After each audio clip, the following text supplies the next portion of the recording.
আসসালামু আলাইকুম সবাইকে। অচেনা ভালোবাসা গল্পের 10 নম্বর পার্ট। তো বেশি কথা না বলে চলুন গল্প শুরু করা যাক। সুপারমার্কেট থেকে অনেক জিনিসপত্র কিনে বাসায় ফিরতে ফিরতে প্রায় দুপুর 3টা বেজে যায় নীরবদের। বাসায় এসেই কিনে বেডটা বিছিয়ে শুয়ে পড়লো। ফ্যানও নেই যে গরম থেকে রক্ষা পাবে। উমা আর জোনাকি মিলে সব জিনিসপত্র গুছিয়ে রাখছিল। তারা সবাই বাইরে থেকে এসে খেয়েছে, তাই আপাতত পেটটা শান্তিতেই আছে। এত সবের মাঝে জোনাকির হঠাৎ স্নিগ্ধের কথা মনে পড়ে গেল। কেন মনে পড়লো জানে না, কিন্তু হঠাৎ সে নামটা উকি দিতে লাগলো। সে উমার কাছ থেকে চলে আসে। তার কাছে নিজের কোনো ফোন নেই, একটা ছিল তাও বাবা আছাড় মেরে ভেঙে ফেলেছে, তারপর আর ব্যবহার করা হয়নি। নীরবের কাছে গিয়ে দেখে সেই চোখের উপর হাত দিয়ে ঘুমাচ্ছে। ক্লান্ত ছিল তাই হয়তো শোয়ার সাথে সাথেই ঘুম চলে এসেছে। জোনাকি ভাইয়ের ফোনটা বেড থেকে নিয়ে নিজের ঘরের বারান্দায় চলে আসে আর ফোনের কন্ট্যাক্ট নাম্বারে গিয়ে হাফসার নাম্বার খোঁজার চেষ্টা করে। শেষবার কখন তাদের কথা হয়েছিল তাও মনে নেই। অবশ্য বাসায় থাকাকালীন তখন হাফসা আসতো প্রায়ই তার সাথে দেখা করতে। ভার্সিটি আলাদা হওয়ার কারণে সে সময়টাও দেখা হয় না তাদের। আবার ফোনটা ভাঙার পরে কলও কথা হয় না। খুঁজে খুঁজে হাফসা নামটা পেল আর সাথে সাথে কল দিল।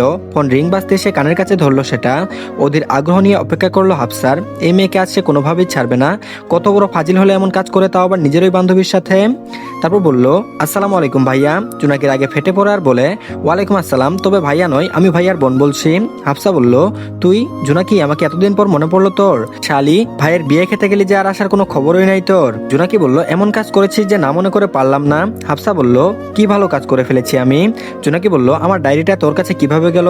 অপর পাশ থেকে কিছুক্ষণ কোনো শব্দ শোনা গেল না। তারপর ধীরে ধীরে হাফসা বলল, আসলে হয়েছে কি, গতবার তোর বাসায় গিয়ে এনেছিলাম, তুই তো দিতি না, তাই আর কি। জোনাকি বলল, ওহ, তার জন্য এমন কাজ করবি? নিয়ে গিয়েছিস ভালো কথা, সেটা পাবলিকের সামনে অ্যানাউন্সমেন্ট কেন করলি তুই?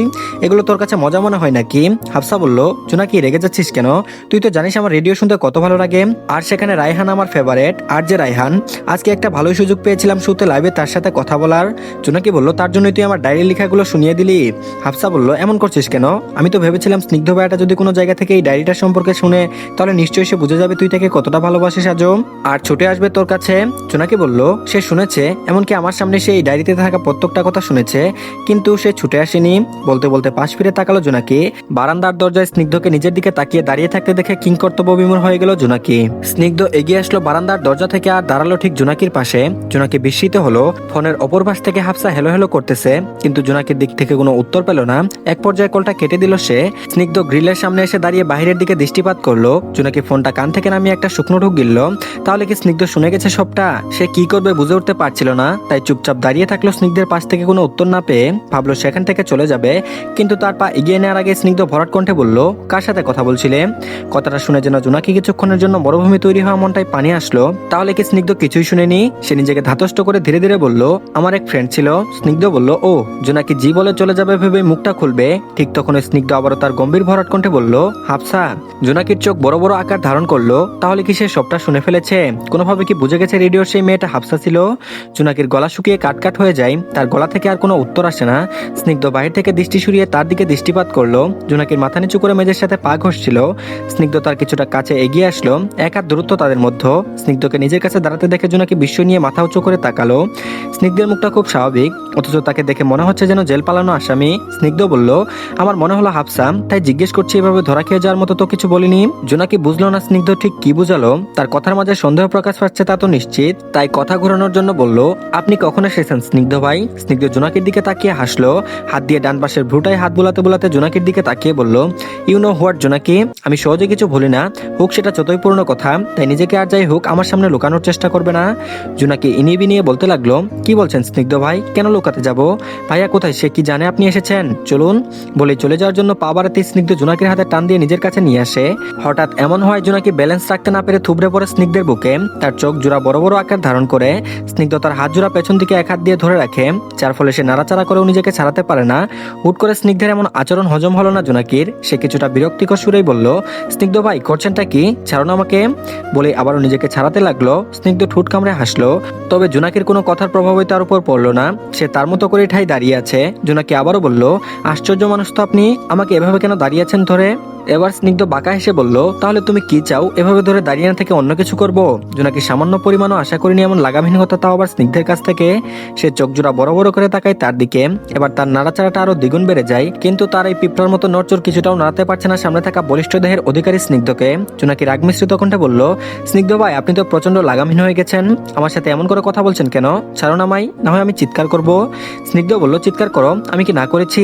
ওটা তোমার পার্সোনাল ম্যাটার, ইচ্ছা করলে মাইক নিয়ে এসে চিৎকার করো, I don't have any problem, ভাবলেশীনভাবে বলল স্নিগ্ধ। এদিকে জোনাকির শ্বাস ঘন হয়ে আসছে। জীবনে কোনো ছেলের এতটা কাছে সে যায়নি, সেখানে নিজেরই ভালোবাসার মানুষের এতটা কাছে গিয়ে তার অবস্থা নাজেহাল হয়ে যাচ্ছে। জোনাকি যে চিৎকার করবে না সেটা জোনাকি নিজেও জানে, তাই খুব বিরক্ত হলো সে নরম কণ্ঠে বলল, আচ্ছা স্নিগ্ধ ভাই, আপনার পায়ে পড়ি, ছেড়ে দিন আমায়। স্নিগ্ধ জোনাকির চোখের দিকে তাকালো। জোনাকি তার দিকেই তাকিয়েছিল, তাই দুজনের চোখ জোড়া মিলিত হয়ে গেল। জোনাকি একটা ঢুক গিলে অন্যদিকে ফিরে তাকাই। স্নিগ্ধ বলল, জোনাকি জানো আমি তোমার কাঁধে একটা তেলাপোকা রেখে দিয়েছি, বলে জোনাকিকে ছেড়ে দিল। জোনাকি চোখ বড় বড় করে হাত দিয়ে ঝাড়তে ঝাড়তে চিৎকার করে উঠলো, আর এদিকে ওদিক লাফাতে লাগলো। আর এদিকে স্নিগ্ধ আরামসে গ্রিলে ভর দিয়ে দাঁড়িয়ে বুকে দুই হাত গুজে দাঁড়িয়ে তার লাফানি দেখছে। লাফাতে লাফাতে সে স্নিগ্ধের কাছে গিয়ে তার হাত ধরে বলতে থাকে, স্নিগ্ধ ভাই প্লিজ, কোথায় তেলাপোকা, প্লিজ আমাকে বাঁচান, প্লিজ কোথায়, এটা এবাসে নেই, দেখুন না এই বাসে আছে নাকি। স্নিগ্ধ ভাই আমার চুলের কাজটাই কেমন করছে সেখানে, এমন আবল তাবল বকতে লাগলো সে। এদিকে স্নিগ্ধ তো হাসতেই আছে, যাকে বলে পেট ফাটানো হাসি। এদিকে জোনাকির চিৎকার শুনে উমা আর নীরব সেখানে উপস্থিত হয়। জোনাকি ভাইকে দেখে ভাইকে জড়িয়ে ধরে আর হাঁপাতে লাগে। উমা বলে, কি হয়েছে ভাইয়া, জোনাকি ভয় পাচ্ছে কেন, আর তুমি বা এমন করে হাসছো কেন। স্নিগ্ধ নিজের হাসিটা নিয়ন্ত্রণে আনলো আর নিজেকে স্বাভাবিক করার চেষ্টা করলো। অনেকদিন পর পেট ফাটানো হাসি দিল সে। এখন আবার উমার নীরব চলে আসছে। সে হাসিটা গায়েব করে স্বাভাবিকভাবে বলল, ভাবি আমি ওকে বাদর বলেছিলাম, তাই সে প্রমাণ দেওয়ার জন্য লাফাতে লাগলো, এই আর কি। নীরব আর উমা অবাক চোখে জোনাকি আর স্নিগ্ধের দিকে তাকালো। এই কেমন কথা আবার। জোনাকির আগে ফেটে পড়লো আর নীরবকে ছেড়ে দিয়ে দাঁড়ালো আর বলল, স্নিগ্ধ ভাই মিথ্যা বলছেন কেন, আপনি বলেছিলেন আমার কাছে তেলাপোকা রেখেছেন, তাই তো ভয় পেয়ে গিয়েছিলাম, কিন্তু আপনি ফাঁকিবাজ লোক, মিথ্যা বলছেন আমায়। সবাই বুঝলো আসল কাহিনীটা কি। নীরব স্নিগ্ধের কাছে গিয়ে বলল, ভাই আমার বোনটা কি তোর আগের জন্মের শত্রু ছিল, এমন ভাবে তো বাদরও লাফাই না যা তুই আমার বোনকে লাফিয়েছিস। সবাই না চাইতেও হেসে ফেললো। এদিকে জোনাকির মুখটা চুপসে যায়, তার ভাই তাকে ওইভাবে বচাচ্ছে। সে কিছু না বলে একবার স্নিগ্ধের হাসি হাসি মুখখানা দেখে চলে আসলো সেখান থেকে। আর এদিকে কিছুক্ষণ আগে জোনাকিরা সবাই স্নিগ্ধের গাড়ি করে বাড়ি ফিরেছে। স্নিগ্ধের সাথে এর মধ্যে তার কথা হয়নি, তবে স্নিগ্ধ তার দিকে অনেকবার তাকিয়েছে, সেটা সে খেয়াল করেছে, তবে কিছু বলার প্রয়োজন বোধ মনে করেনি। বাড়ি ফিরে লিপির সাথে দেখা করে তারা নিজ নিজ ঘরে চলে যায়। জোনাকি এসে ওয়াশরুমে ঢুকে পড়ে গোসল করার জন্য। সকালে গোসল করেছে, কিন্তু এই মুহূর্তে আবার গোসল না করলে তার জান বেরিয়ে যাবে গরমে, তাই সে ঠান্ডা ঠান্ডা পানি দিয়ে গোসলটা সেরে নিল।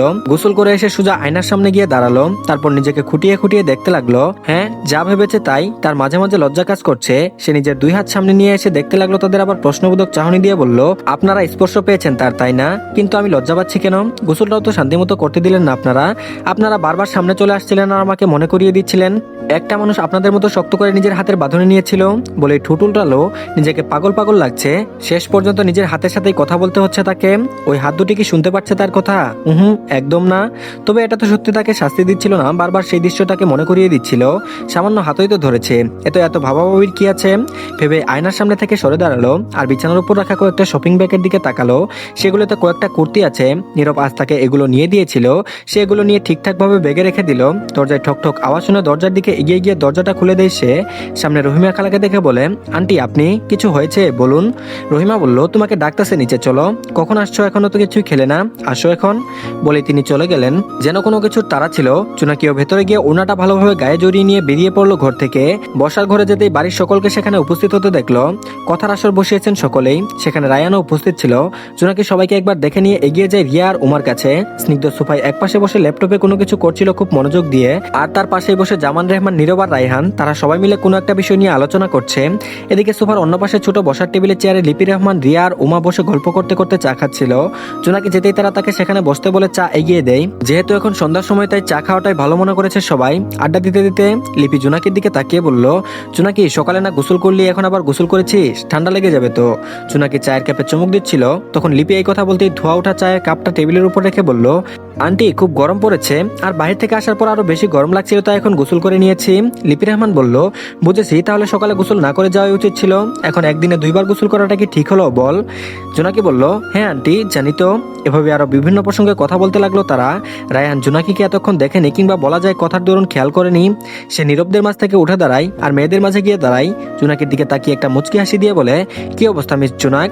জোনাকি তাকালো রায়হানের দিকে, স্বাভাবিকভাবে হাসলো সে। তারপর বলল, জি ভাইয়া ভালো আছি, আপনি কেমন আছেন। রায়হান বলল, তোমাকে দেখে কি আর খারাপ থাকতে পারি। জোনাকি সহ সবাই হাসলো, কিন্তু কথাটা কেউ অন্যভাবে নেয়নি, তাই সবাই স্বাভাবিকই রইল। কিন্তু এত কিছুর মাঝে স্নিগ্ধ একবার তাকালো রায়হান আর জোনাকির দিকে, তারপর আবার কাজে ব্যস্ত হয়ে পড়লো। রায়হান একটা সিঙ্গেল সোফাকে টেবিলটার পাশে এসে বসে পড়লো জোনাকির পাশে, তারপর বলল, তো জোনাকি ভার্সিটি কখন থেকে যাচ্ছ? জোনাকি কিছুক্ষণ ভাবলো, তারপর বলল, ওইটা তো ঠিক বলতে পারছি না, আসলে এখন তো আমাদের নতুন বাসায় শিফট হতে হবে, তারপর আর কি। রায়হান বলল, ওকে, তোমার জন্য একটা সারপ্রাইজ আছে। জোনাকি বিস্মিত হয়ে তাকালো তার দিকে আর বলল, সারপ্রাইজ? রায়হান বলল, হ্যাঁ সারপ্রাইজ, ভার্সিটি যেদিন যাবে সেদিন পাবে, বলেই হাসলো আর উঠে দাঁড়ালো সেখান থেকে। জোনাকি বলল, কি সারপ্রাইজ ভাইয়া, সেটা তো বলুন।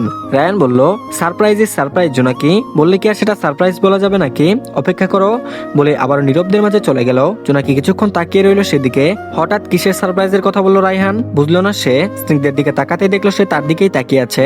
জোনাকি তার দিকে তাকালেও সে দৃষ্টি সরালো না, তার দিকেই তাকিয়ে রইল। জোনাকি নিজেই চোখ সরিয়ে নেয় আর সেখান থেকে উঠে চলে আসে। আপাতত তার আড্ডা দিতে মন চাইছে না, সে ধীরে ধীরে সিঁড়ি বেয়ে উপরে উঠে এই বাড়ির বড় ছাদে চলে আসে। ছাদটা অনেক বড়, অনেকটা খোলামেলা জায়গা, ছাদের একপাশে একটা হলদে লাইট আছে, তাই অন্ধকারটাও কম। রাতের অন্ধকারের আকাশ, কিছুটা মেঘও দেখা যাচ্ছে, চাঁদের আনাগোনা একদম নেই, তারার আওয়াজ লুকোচুরি খেলছে না। সারাদিন গরম পড়লো, অথচ এখন বৃষ্টি হবে বলে মনে হচ্ছে। আল্লাহর এক নিয়ামত, গরমের অস্থিরতা কমানোর জন্য এই বৃষ্টি এক প্রকার শান্তি নিয়ে আসে মানুষের জন্য। জোনাকি ছাদের রেলিং ধরে এসবই ভাবছিল। হালকা হালকা ঠান্ডা বাতাস প্রবাহ হচ্ছে, যার কারণে তার ঘুমটাটা পড়ে যায় আর সামনে থাকা ছোট চুলগুলো উড়ে উড়ে চোখের সামনে চলে আসছে। সবসময়ের মতো আজও নিজের চুলগুলোকে উঠতে বাধা দিল না সে। অদ্ভুতভাবে তার জীবনটা হঠাৎ করেই পাল্টে গেল। দিনগুলো হয়তো শুরুই হয়েছিল স্নিগ্ধকে দিয়ে, যেদিন থেকে তাদের দেখা হয় সেদিন থেকে একটু একটু করে অনেকটাই পরিবর্তন আসে তার জীবনে। কিন্তু এই ভালো থাকাটা কি আদৌ টেকে থাকবে নাকি ক্ষণস্থায়ী হবে? নিজের পেছনে কারো উপস্থিতি টের পেয়ে জোনাকি পেছন ফিরে তাকায়। তো ধন্যবাদ সবাইকে, এই পার্টটি এই পর্যন্তই, পরবর্তী পার্টও দিয়ে দেওয়া হয়েছে। কমেন্ট বক্সে আর ডিসক্রিপশন বক্সে লিঙ্ক পাবেন। তো সবাই প্লিজ চ্যানেলটিকে সাবস্ক্রাইব করে দেন আর ভিডিওতে একটা লাইক দেন। তো ভালো থাকবেন সবাই, আল্লাহ হাফেজ।